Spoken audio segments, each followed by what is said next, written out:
I installed a secret camera after my wife kept leaving every night and going into the same neighbor's house like she was hiding a double life. But when I watched the footage, the truth hit harder than I ever could have imagined. But before I begin, please like and subscribe to the channel. And we'd love to hear which part of the world are you joining us from. Let us know. Now, let's dive into today's story. Roy Mercer was not the kind of man who drew attention to himself. He drove a 10-year-old pickup truck with a small dent above the rear wheel well that he kept meaning to fix. He wore the same style of work boots every season, steel-toed, dark brown, resoled twice. He had a routine, and he kept to it. He worked as a maintenance supervisor at Kellerman Industrial, a manufacturing plant 14 miles outside Spokane, Washington. It was not glamorous work. It was not the kind of job you described at dinner parties. But it was honest, and Roy understood honest work the way some people understood music, instinctively, deeply, without needing to explain it to anyone. He managed a crew of 9 men.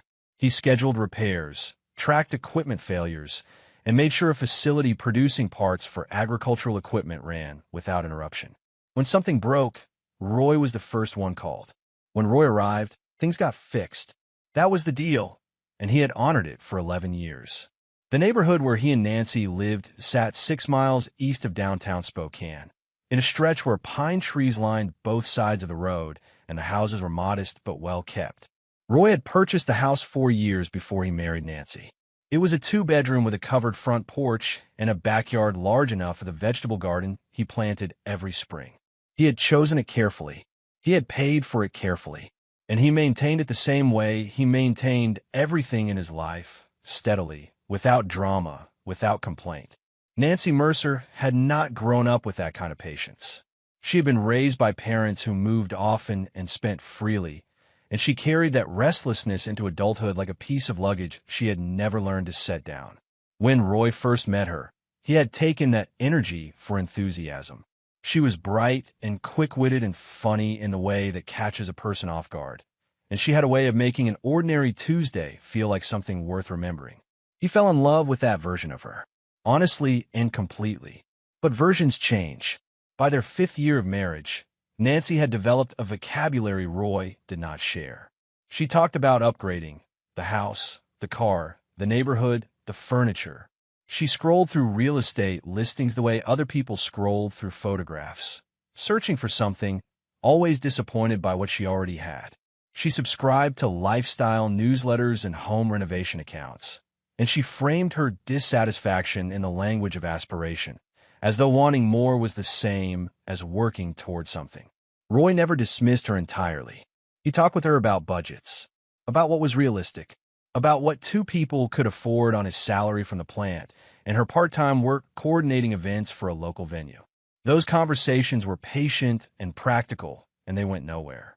"You think small," she told him one evening, not looking up from her phone. She was sitting in the leather recliner she had insisted on buying 18 months earlier, the one that had strained the monthly budget in a way Roy still felt. He was at the kitchen table going through a stack of bills, the electric, the water, the second mortgage payment she had pushed him to take out for the kitchen renovation. "I think stable," he replied. She made a small sound, somewhere between a laugh and a dismissal, and went back to her phone.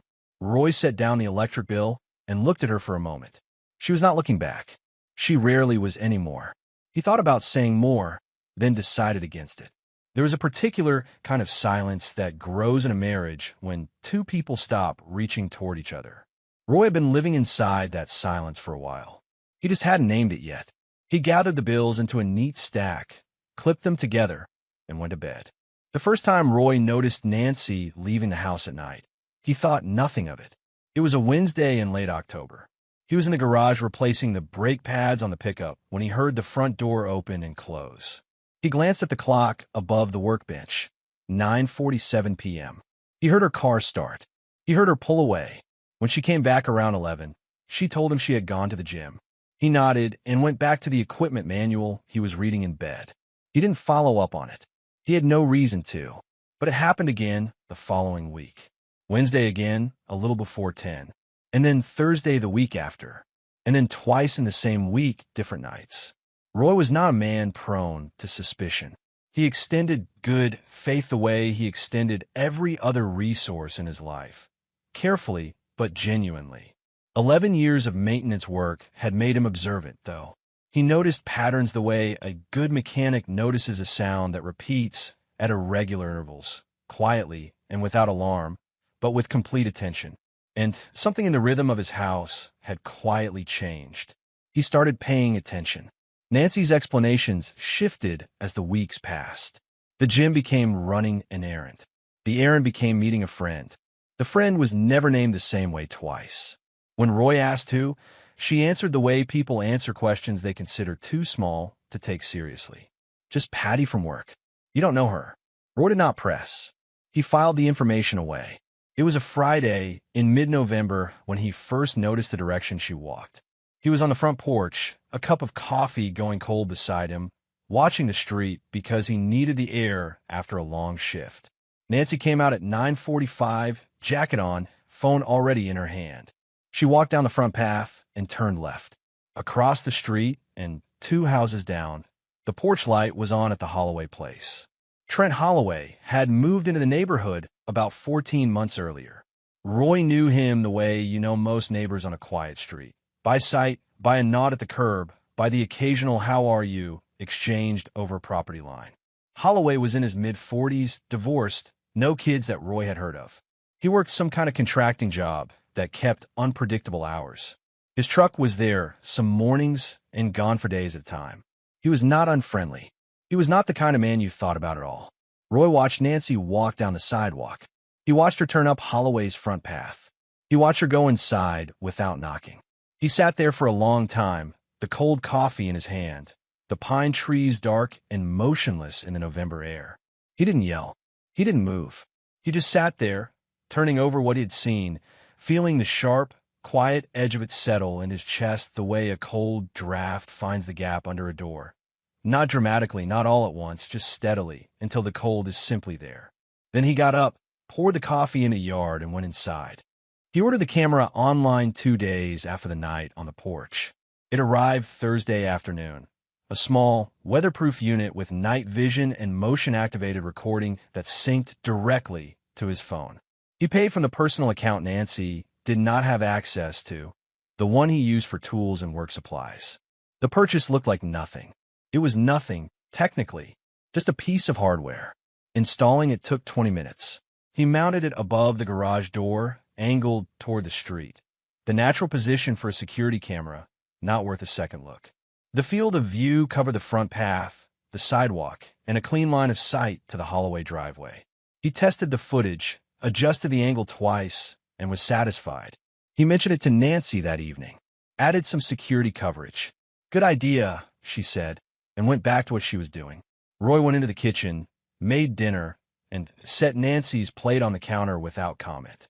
She ate half of it, excused herself to watch something in the bedroom, and left her glass on the table. He washed the dishes, dried them, put them away in the exact right places. Then he sat down at the table with his phone and pulled up the camera app. No footage of note from the past 2 days. Just the pine trees and the quiet street and a neighbor's gray cat moving along the fence line at 3 a.m. He set the phone down and waited. It did not take long. That same night, a little before 10, the motion alert buzzed in his pocket. He opened the app. On the small screen, clear in the blue-white glow of the night vision, he watched Nancy come out the front door. She was wearing the gray jacket he had given her for Christmas 3 years ago. She moved quickly, purposefully, and she did not look back. She crossed the street, walked up Holloway's front path, and let herself in through the front door without knocking. Roy set the phone face down on the table. He folded his hands together and stared at the far wall. He sat that way for a while, long enough for the kitchen to become very quiet and very still around him, long enough for the hum of the refrigerator to feel like the loudest thing in the house. He picked the phone back up and watched the footage again. He watched it a second time. Then he saved it to the same secure cloud backup he used for work records, organized by date, the way he organized everything. He was not surprised. That was the part that settled in him most heavily. He had known, in the way you know things before you are ready to name them, the gut knowledge that precedes the mind's acceptance. The camera had not told him anything new. It had only confirmed what he already understood. He said it quietly, to no one, to the empty kitchen. "All right, now I know." And then Roy Mercer got up from the kitchen table, turned off the light, and went to bed. He lay in the dark with his eyes open for a while, very still, and he began to think clearly. For the next 2 weeks, Roy kept the camera running and his face neutral. He watched the footage every morning before work, brief and businesslike, the way he reviewed maintenance logs. Nancy walked to Holloway's house an average of 4 times a week. Sometimes she stayed 2 hours. Sometimes she stayed until nearly midnight. Once on a Saturday when Roy said he was going fishing with a colleague from the plant, she was there by noon and didn't come back until mid-afternoon. Roy had not gone fishing. He had parked his truck 2 blocks away and watched the clock. He did not confront her. There was a reason for that. Roy had learned, over 11 years of maintenance work, that the worst thing you could do when something broke was react immediately. The instinct to fix was natural and understandable, but instinct without information produced larger problems. You looked first. You understood what you were dealing with. You gathered what you needed. Then you acted. So he watched, and he collected the camera footage, time-stamped and organized by date. Notes recorded in a plain notebook he kept in the toolbox in the garage. Dates, times, durations, observed details, written simply and factually, without a single unnecessary word. His own observations noted with the same precision he brought to an equipment inspection. But there was still one thing he needed to see for himself. He chose a Tuesday night in mid-December. A light snow was falling. Not serious, just enough to dust the windshields and make the street look clean and quiet. He told Nancy he needed to run to the hardware store for a project he was planning for Saturday. She didn't ask which project. He drove around the block, parked on a parallel street, and walked through the snow to the back edge of Holloway's property. He stayed along the hedgerow at the property line. He stood in the cold with his hands in his jacket pockets and watched the back of Trent Holloway's house. The kitchen light was on. Through the thin curtain, 2 shapes moved, close together, easy with each other in the way of people who have been close for some time, relaxed, familiar, uncalculated. Then the curtain shifted slightly, a heat vent probably, and for just a moment the gap was clear. Nancy was sitting on the kitchen counter near the window. Holloway was standing directly in front of her, saying something. And she was laughing. Not politely. Not for the benefit of anyone. Laughing the way she used to laugh with Roy in the early years. Full and unguarded and real, with no performance in it. Roy stood in the snow and looked at that. He felt something move through him. Not rage, exactly, but something colder and more clarifying. Like stepping out of a warm room into freezing air and understanding, with the absolute certainty of the body, exactly where you are. He turned around and walked back to his truck. He drove to the hardware store. He bought the part he had mentioned. He drove home. Nancy was still out. He made himself a cup of tea, sat at the kitchen table, and opened the notebook from the toolbox. He wrote the date. He wrote what he had observed. He wrote it plainly, without drama, with the same complete neutrality he brought to every other record in that book. He closed the notebook and put it away. He drank his tea until it was gone. There was no more waiting to be sure. There was no more benefit of the doubt. There was only the work ahead, and Roy Mercer had never been afraid of work. He called Lydia Cross on a Thursday morning from his truck in the parking lot at the plant before his shift. He had found her name through a coworker, not a close friend, just a man in the electrical department whose brother had gone through a difficult divorce 2 years earlier and come out of it with his finances intact. Roy had asked the question casually, over lunch, framed as asking for a friend. The coworker gave him the name without hesitation. Lydia Cross, family law, downtown Spokane. Sharp, thorough, fair. She had an opening the following Tuesday. Roy took it. Her office was on the 4th floor of a brick building on West Riverside Avenue, the kind of building that had been there long enough to feel both permanent and serious. The waiting room was small and orderly, with gray chairs and a window looking out over the street below. Roy arrived 7 minutes early and spent those minutes watching the cars move through the intersection. When the door opened, the woman who appeared was shorter than Roy had pictured, with dark hair pulled back and reading glasses pushed up on her forehead. She was somewhere in her late 50s, and she had the kind of calm, precise bearing that comes not from coldness, but from having sat across from a great many difficult situations and outlasted each one. "Mr. Mercer," she said, and shook his hand firmly. "Come in." Her office was clean and uncluttered, every surface clear except for a legal pad, a pen, and a glass of water. Roy sat across from her and explained everything in the order it had happened. No embellishment. Starting from the first pattern he noticed, moving through the camera installation, the footage, the notebook, the night he walked through the snow to the back of Holloway's property. He laid it all out the way he would lay out a maintenance problem, start to finish, all the relevant facts, nothing extra. Lydia listened without interrupting. She took notes. When he finished, she set her pen down and looked at him. "Do you have children?" she asked. "No," Roy said. She nodded. "And the house? How was it purchased?" "I bought it 4 years before we married. My name only on the original deed. We refinanced together 6 years ago when she wanted to renovate the kitchen. Her name was added to the mortgage at that point." Lydia made a note. "Do you have the original purchase documents?" "In a fireproof lockbox at home. I can have them here by the end of the week." "Good." She looked up. "What are you hoping to achieve, Mr. Mercer?" Roy didn't hesitate. "I don't want drama," he said. "I want out, and I want to protect what's mine." She studied him for a moment, not with suspicion, but with the focused attention of someone who needs to understand what a situation actually requires before she can do anything about it. "Then we do this clean," she said, "but we do it smart. Washington is a community property state, but prior ownership before marriage carries significant weight with strong documentation. The mortgage complicates things slightly, but it's manageable." She paused. "I need you to do nothing differently at home until we're ready to file. No confrontations, no moving money, no closing accounts. Do you understand?" "Yes," Roy said. "Joint accounts she has access to.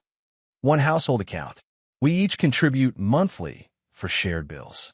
I also have a personal savings account that's always been solely mine. She doesn't have access to it and never has. That's very helpful. Leave everything exactly where it is." Lydia set down her pen. "One more thing. I need you to understand that she will likely contest this. People rarely accept less than they expected without a fight. This may become uncomfortable." Roy looked back at her evenly. "I've been uncomfortable for a while," he said. "I can manage it." Lydia Cross allowed herself the smallest of smiles. "Good," she said. "Then let's begin." Roy drove back to the plant in time for the afternoon shift. He changed into his work clothes, reviewed the maintenance log, and spent the rest of the day replacing a failed coolant line on one of the older press units. He worked carefully and without distraction, and by the time the shift ended, the press was running at full capacity. It was, Roy reflected as he locked up the supply room and walked to his truck, a productive day. Lydia needed 3 weeks to prepare. Roy gave them to her without complaint. He went to work. He came home. He ate dinner across the table from Nancy, who spent most meals looking at her phone or talking about nothing in the vague way of someone filling silence. He slept on the far side of the bed. He maintained the small, civil surface behaviors of a marriage that no longer had anything underneath them. "Good morning, drive safe, here's your mail." He watched her leave the house at night and come back 2 hours later. He recorded it in the notebook and then closed the notebook and went to sleep. He was not a man built for pretense, but he was a man who understood that some things required patience, and he was patient. On the 3rd Sunday of January, Lydia called to say the filing was ready. The documentation was in order: the original purchase records, the mortgage history, the refinancing papers, the bank records, the camera footage she had reviewed and confirmed would serve its purpose. The petition for dissolution of marriage was drafted. "You can serve her this week," Lydia said. "I'd recommend doing it yourself, at home, simply and without aggression. The cleaner this starts, the better your position if she tries to make it messy later." Roy thanked her and set the phone down. He printed the documents from the laptop in his home office, the one Nancy never touched, and set the papers on the kitchen table on a Tuesday evening while she was in the shower. He sat down and waited. When she came out, she was in a robe, drying her hair with a towel. She walked toward the kitchen for a glass of water and stopped when she saw the papers on the table. She stood there a moment, as though trying to decide if she had placed them there and forgotten. Then she read the top line. She went very still. "You're joking, right?" she said. She laughed once, a short, reflexive sound with no humor in it. "No," Roy said. She stared at the papers. Roy watched the exact moment when her mind shifted from disbelief to calculation. Her jaw tightened. She set the water glass down slowly on the counter. "You're throwing everything away," she said. Her voice had changed texture, not shocked anymore, but pointed. "Over what, exactly?" Roy kept his voice level. "You stopped being my wife a while ago." The room went quiet. A car passed on the street outside. The refrigerator hummed. Her expression moved through something complex, something that might have been hurt for just a moment before it hardened into defense and then into something sharper. "I was unhappy," she said. "I've been unhappy for years, and you never did anything about it." "I know," Roy said, "and you made a choice." "So did I." Her voice climbed. "You think you can leave me with nothing? After everything I put into this marriage, you're going to hand me some papers and act like it's finished." Roy did not move. He did not raise his voice. He looked at her the same way he looked at every problem that needed solving, directly, without sentiment, and without any illusion about what he was looking at. "We'll let the court decide," he said. She stared at him for a long moment. Her face was flushed. He could see the rapid rise and fall of her breathing. "Whatever you think you know," she started. "Nancy," he said quietly, "I know exactly what I know." Silence. The longest one yet. She picked up the papers and held them without reading them. Then she set them back down, turned, and walked to the bedroom. The door didn't slam. That almost surprised him. It just closed, firmly and finally, and then the house was still again. Roy sat at the kitchen table for a while longer. He was not relieved. He was not angry. He was something much simpler and more durable than either of those things. He was decided. And once Roy Mercer decided something, the decision did not waver. He put the glass she had left on the counter into the sink. He turned off the kitchen light. He went to bed. Nancy did not go to a lawyer right away. For the first week, she tried a different approach, the kind Roy recognized from the earlier years of their marriage, when disputes had a way of resolving through pressure instead of resolution. She was cold and cutting, and she moved through the house like someone performing a scene of great suffering, waiting to be asked about it. Roy did not ask. He made his own meals, kept his own schedule, and communicated with her only about household logistics, who would be home for dinner, whether the furnace filter needed changing, whether the mail had come. He was not cruel. He was simply no longer available in the way she needed him to be. And there was a fundamental difference between those two things that Roy understood, even if Nancy did not. By the second week, she had found a lawyer. His name was Garrett Finch, with an office on the north side of the city in a shopping center suite that shared a parking lot with a sandwich shop. Roy learned this from Lydia, who called to tell him that Finch had made contact and that the process was about to accelerate. "She's going to make a claim on the house," Lydia said, "and she'll argue emotional neglect and financial control as grounds to seek a larger share of marital assets." "Emotional neglect," Roy repeated. "It's a common strategy," Lydia said without judgment. "The documentation we have will matter more than her framing." The filing process took 6 weeks. During that time, Nancy moved through 3 phases that Roy observed the way he observed most things, quietly, at a remove, without reaction. The first phase was hot anger, expressed in slammed cabinet doors and sharp comments about his deficiencies as a husband. The second phase was tears, intermittent and theatrical, usually appearing when she seemed to be expecting company. The third phase was strategy, the whispered phone calls from the bedroom, the late nights at the kitchen table with a legal pad and a pen, writing things and crossing them out again. Roy went to work. Roy came home. He maintained the house, paid the bills, and prepared for court the way he prepared for any complex job, carefully, without haste, and with his paperwork in order. The hearing was in March, on a Tuesday, in a courtroom on the second floor of the Spokane County Courthouse. The room was cool and plain, gray carpet, fluorescent lighting, a judge's bench that felt slightly too large for the space. Roy wore his one good suit, the navy one he had bought for a cousin's wedding 4 years ago. He had pressed it himself that morning.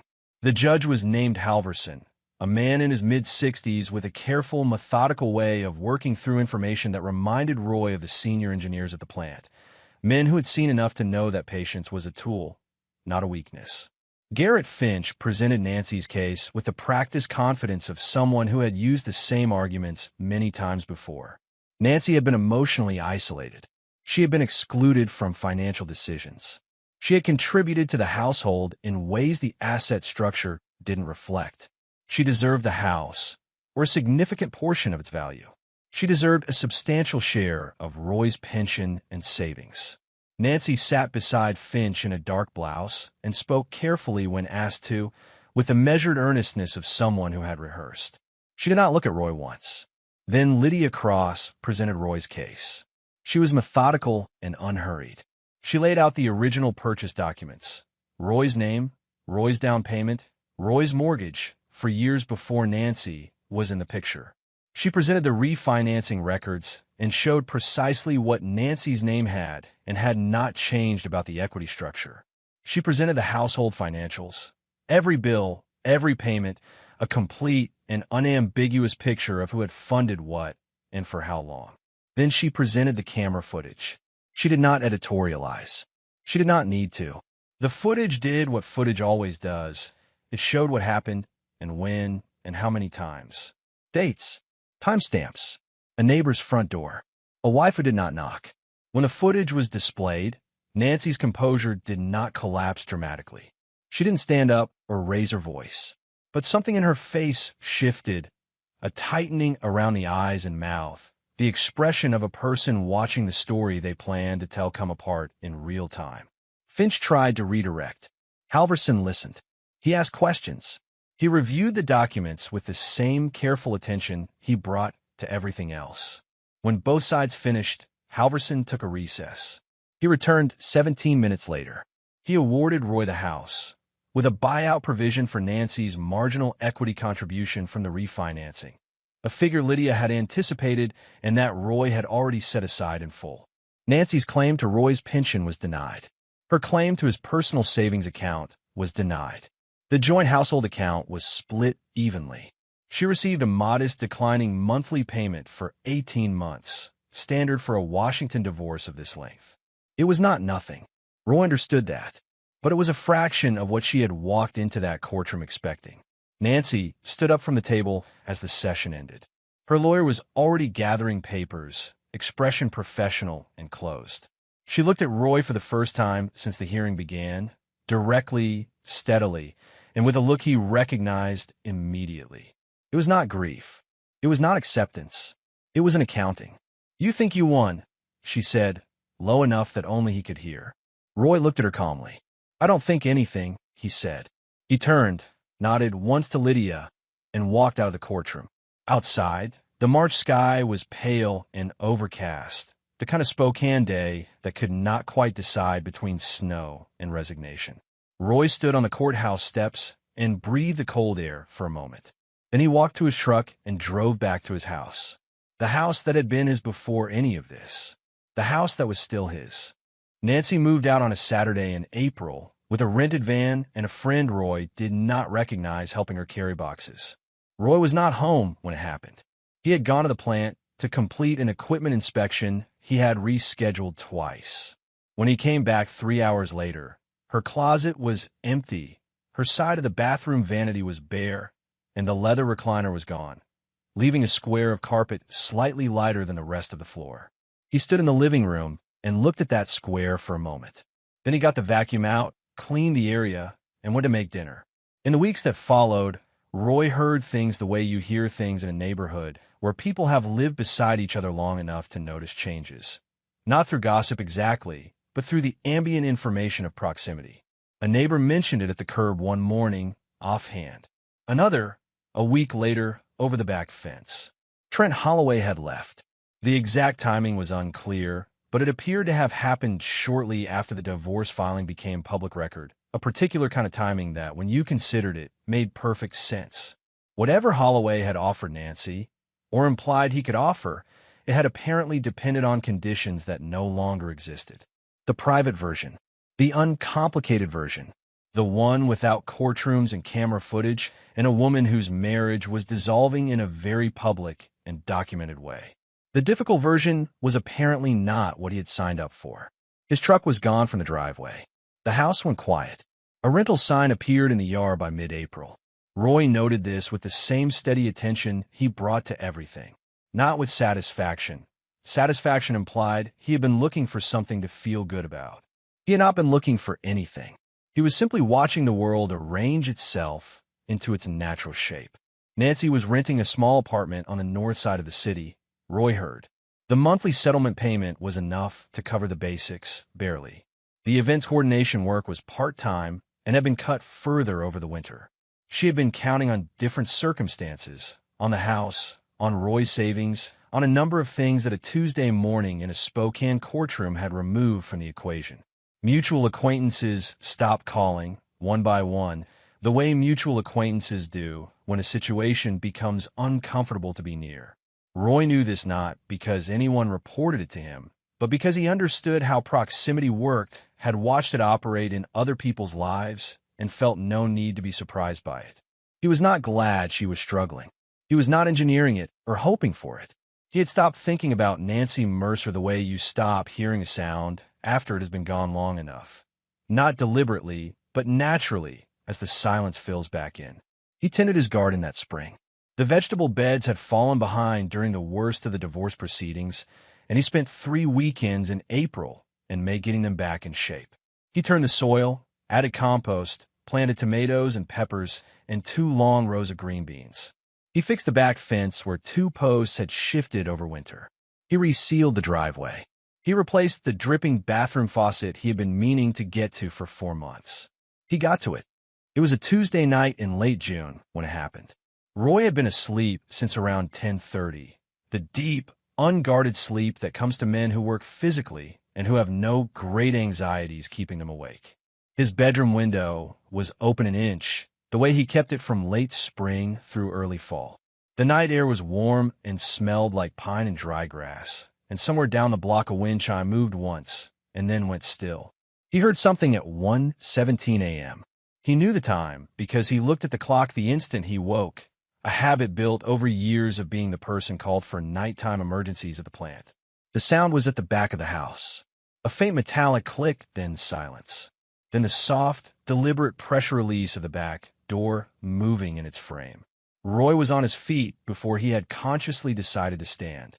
11 years of maintenance work had made him alert to small sounds in a way most people were not. Every building had its own language of creaks and pressures and settlings, and Roy knew this house's language the way he knew his own hands. That sound was not the wind. That sound was not the house cooling. That was a door being carefully opened. He stood in the dark of his bedroom and listened. Footsteps, slow and deliberate, on the kitchen tile, that particular soft percussion the old linoleum made under careful weight. Moving toward the hallway, Roy moved silently to the bedroom door. He grabbed his key ring from the hook beside the door as he passed, a reflex without a plan behind it, just the instinct of a man who did not leave things to chance. He opened the door just enough to see down the hall. The kitchen light was off. The hallway was lit only by the street light coming through the window at the far end, a pale, orange-tinged square against the dark. And moving into the entrance of that hall, slowly, deliberately, was a figure he recognized without any doubt. Nancy. She looked different in the dim light, but it was unmistakably her. The angle of her shoulders, the way she held her head, the small physical details that years of living alongside another person carved permanently into your recognition. She was in dark clothing. She was moving with the careful, considered pace of someone who had thought about this before arriving. And in her right hand, held low against her thigh, was a knife. Roy's kitchen knife, he realized immediately, the long one from the wooden block on the counter. Roy did not panic. That was not in his nature. But something moved through him in that instant, cold and absolute and clarifying, the kind of attention that cuts away everything except the immediate facts of situation. She had broken into his house. She was holding a weapon. She had come here with a purpose. He stepped into the hallway. She saw him immediately and stopped. They stood about 15 feet apart in the dim orange light, looking at each other. Her face was not what he expected. He had expected hot, pointed anger, the kind he'd seen in the courthouse and at the kitchen table the night he served her. But this was something different. Her face was tight and exhausted, and something had drained out of her eyes that Roy had no exact word for. She looked like a woman who had traveled a long way to arrive somewhere she had not entirely planned to be. "You took everything from me," she said. Her voice was not loud. It shook slightly, in the way voices shake when someone is carrying more than they can hold. Roy said nothing. He was watching the knife. He was watching her feet. He was watching the distance between them. "I thought I was getting a better life," she said. Her voice climbed at the edges, unsteady, fraying. "I thought I finally knew what I deserved. And now I have nothing. Because of you." Roy kept his voice calm and even, the same tone he used with equipment on the edge of failure. Not commanding, not afraid, just present and clear. "Nancy, this isn't the way." She took a step forward. "Yes, it is." He watched her. She was not charging.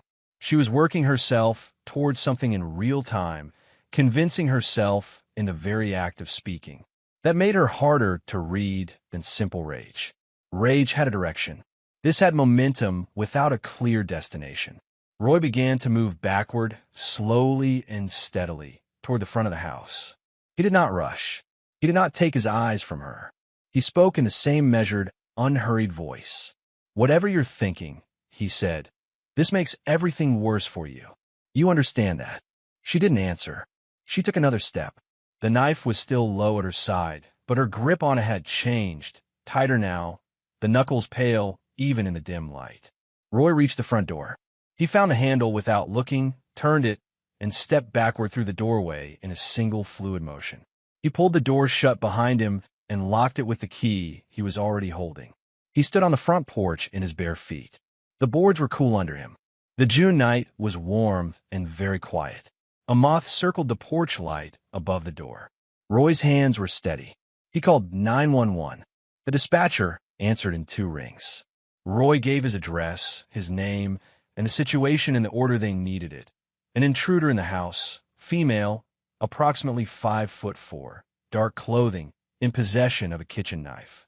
He kept his voice level and clear, the same voice he used when reporting a safety incident at the plant.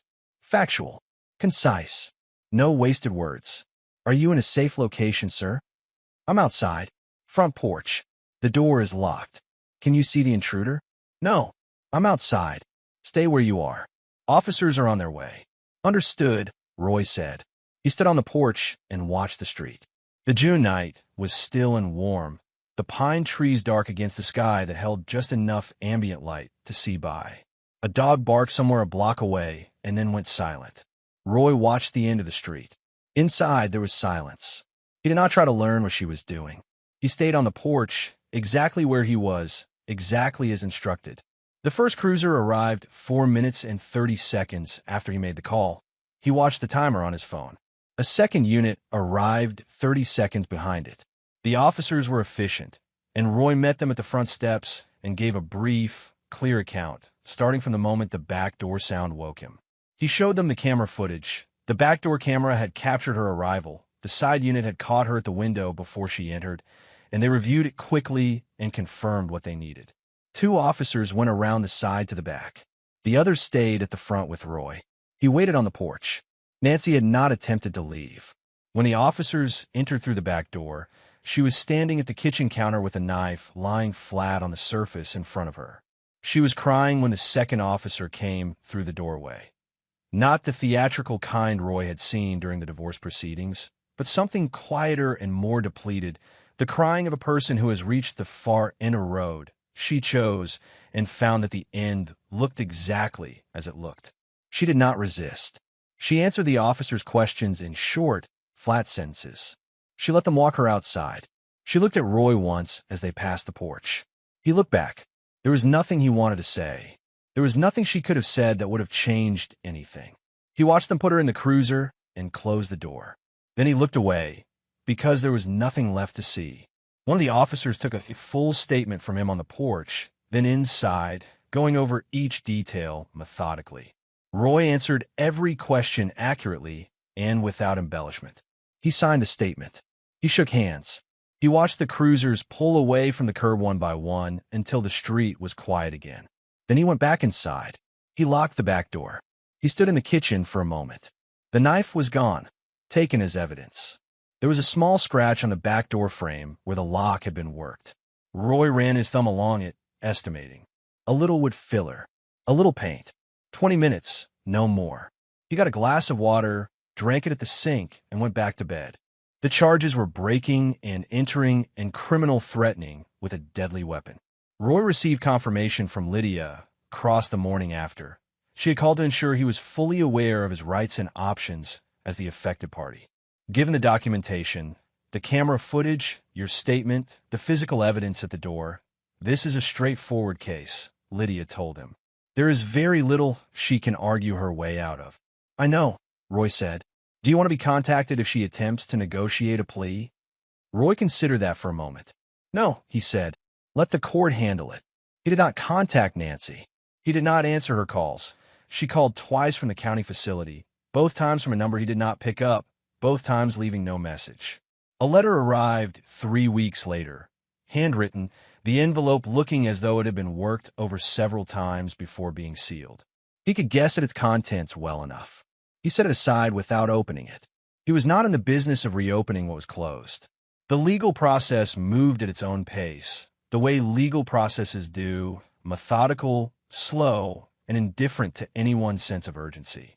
Roy received updates from Lydia and absorbed them the same way he absorbed equipment reports, with attention but without drama. He kept his house. He kept his schedule. He went to work. In July, he accepted a promotion that the plant manager had been offering for 2 years, assistant director of facilities operations. It came with more responsibility, a modest salary increase, and the particular satisfaction of work that matched his capabilities exactly. He had declined the offer twice before. The first time, Nancy had been pushing for them to relocate closer to the city, and he had not wanted to deepen roots she was already trying to pull up. The second time, the divorce proceedings were consuming his attention. Now, there was nothing in the way. He said yes, and on his first Monday in the new role, he arrived at the plant at 6:30 in the morning and stood in the facility before anyone else arrived and looked at it. All of it, the entire floor, every section, every line, with the clear, quiet sense of a man taking full possession of something that had always been his. He replanted the vegetable garden in late summer, expanding it by 2 rows.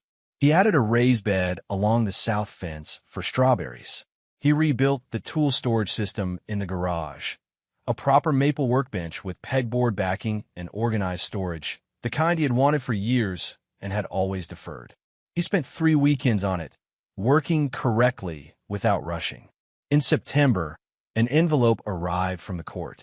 Roy opened it at the kitchen table and read through it carefully. Nancy had accepted a plea. 2 years of probation, community service hours, and a restraining order that formalized the distance that already existed in practice. No prison time, which did not particularly matter to Roy one way or another.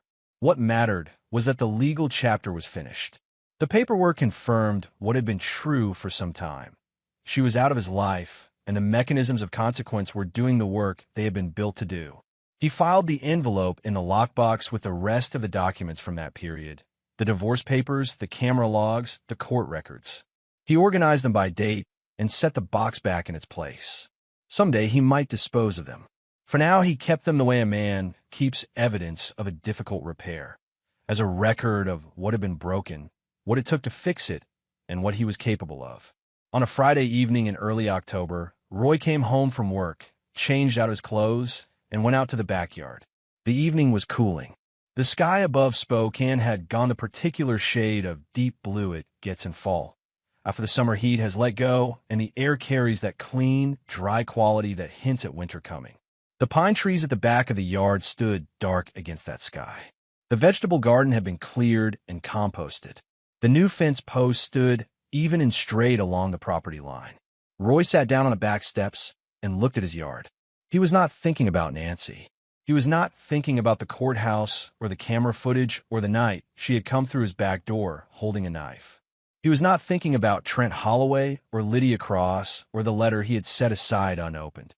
He was thinking about next year's garden, whether to expand the tomatoes or try something new, whether the raised strawberry bed would need a second layer of soil before winter. He felt, sitting there in the cooling air of that October evening, exactly like himself. Not a harder version, not a sadder or more guarded version. Just himself, steady and clear-eyed and at ease in his own space. The way a man ought to feel in his own backyard on a Friday evening. There had been a time, in the worst of it, when the house had felt like contested ground, every room carrying the low charge of a conflict that had not yet fully arrived. He remembered sitting at the kitchen table in the early mornings before Nancy woke, watching the light change in the window, feeling the weight of what was coming. Not with dread, exactly, but with the bone-deep tiredness of a man carrying something heavy over a long distance. That weight was gone. The house was as the way it had always been his, not by decree, not through a court order, but by the simple and inarguable fact that he had built his life here, piece by piece and year by year, with his own work and his own savings and his own steady attention. He had protected it when it was threatened. He had not let it be taken. And now he sat in it the way he had always sat in it, in the fullness of a life that was entirely and completely his own. The last light faded from the sky. The temperature dropped a few degrees. Somewhere down the street, a neighbor was grilling. Roy could smell the smoke and catch the faint sound of music from a porch. A car pulled into a driveway, 2 houses down. Ordinary sounds on an ordinary Friday evening in the neighborhood outside Spokane, where pine trees lined the streets, and every house looked almost the same. Roy sat a while longer on those back steps, and then he got up and went inside and made dinner and lived his life.